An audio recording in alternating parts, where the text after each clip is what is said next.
नमस्कार विद्यार्थी मित्रांनो, आज आपण प्रेपोजिशन या घटकामध्ये प्रेपोजिशन म्हणजे काय आणि त्याचा वापर कधी करायचा याविषयी जाणून घेऊ. सर्वप्रथम प्रेपोजिशन या शब्दाची जर आपण फोड केली तर ती प्री आणि पोजिशन अशी होती. प्री म्हणजे आधी आणि पोजिशन म्हणजे जागा. जागेच्या आधी जे काही लागतं त्याला म्हणतात प्रेपोजिशन. मग आता हे प्रेपोजिशन कशाच्या अगोदर लागतात तर ते लागतात नाउन आणि प्रोनाउन यांच्या अगोदर. नाउन म्हणजे नाम आणि प्रोनाउन म्हणजे सर्वनाम. आता याची काही आपण एक्झाम्पल पाहूया. या चित्रामध्ये तुम्हाला एक टोपी दिसत आहे आणि टोपीच्या वर उंदीर आहे. उंदीर कोठे आहे? टोपीच्या वर. च्या वर साठी आपण प्रेपोजिशन वापरतो ऑन. इंग्रजीमध्ये त्याचं सेंटेन्स होईल the Mouse is on the hat. The Mouse is on the hat. या चित्रामध्ये उंदीर टोपीच्या आतमध्ये आहे. च्या मध्ये साठी आपण प्रेपोजिशन वापरतो इन. मग त्याचं इंग्रजीमध्ये सेंटेन्स काय सांगणार? The Mouse is in the hat. The Mouse is in the hat. या चित्रामध्ये उंदीर टोपीच्या खाली आहे. च्या खाली साठी आपण प्रेपोजिशन वापरतो अंडर. मग त्याचं सेंटेन्स होईल the Mouse is under the hat. The Mouse is under the hat. वरील चित्रामध्ये उंदीर हा टोपीच्या जवळ आहे. च्या जवळ साठी आपण प्रेपोजिशन वापरतो नियर. मग इंग्रजीमध्ये सेंटेन्स होईल the Mouse is near the hat. The Mouse is near the hat.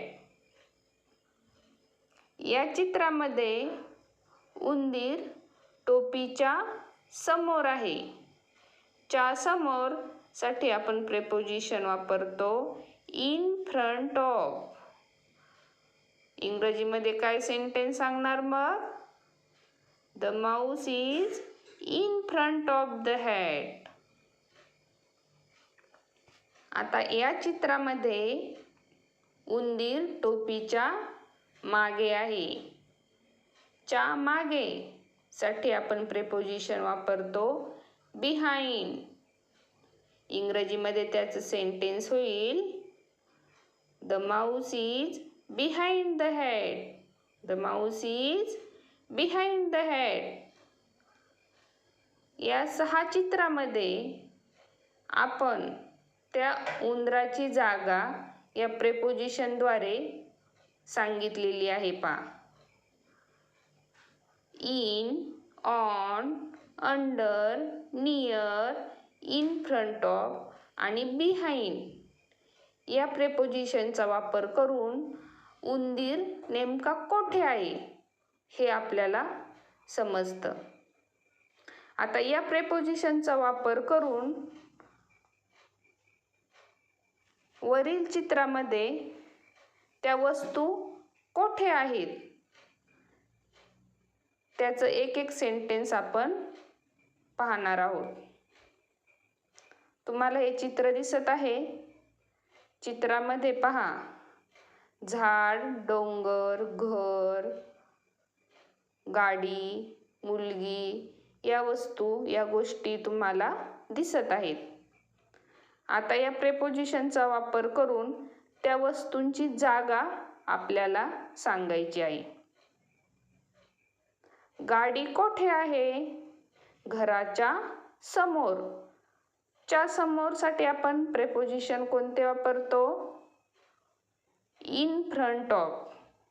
इंग्रजीमध्ये त्याचं सेंटेन्स होईल the car is in front of the house. गाय कोठे बसलेली आहे? झाडा खाली. च्या खाली साठी आपण प्रेपोजिशन वापरतो अंडर. मग सांगा बरं त्याचं sentence. The cow is under the tree. Okay. त्यानंतर मुलगा तुम्हाला कोठे दिसत आहे रे? घराच्या मध्ये. च्या मध्ये साठी आपण प्रेपोजिशन कोणते वापरतो? इन. Very good. त्याचं सेंटेन्स काय होईल? The boy is in the house. सूर्य. सूर्य हा डोंगराच्या पाठीमागे आहे पा. च्या मागे साठी आपण कोणते प्रेपोजिशन वापरतो? बिहाइंड. बिहाइंड साठी मग आपण सेंटेन्स कोणतं पाहणार आहोत?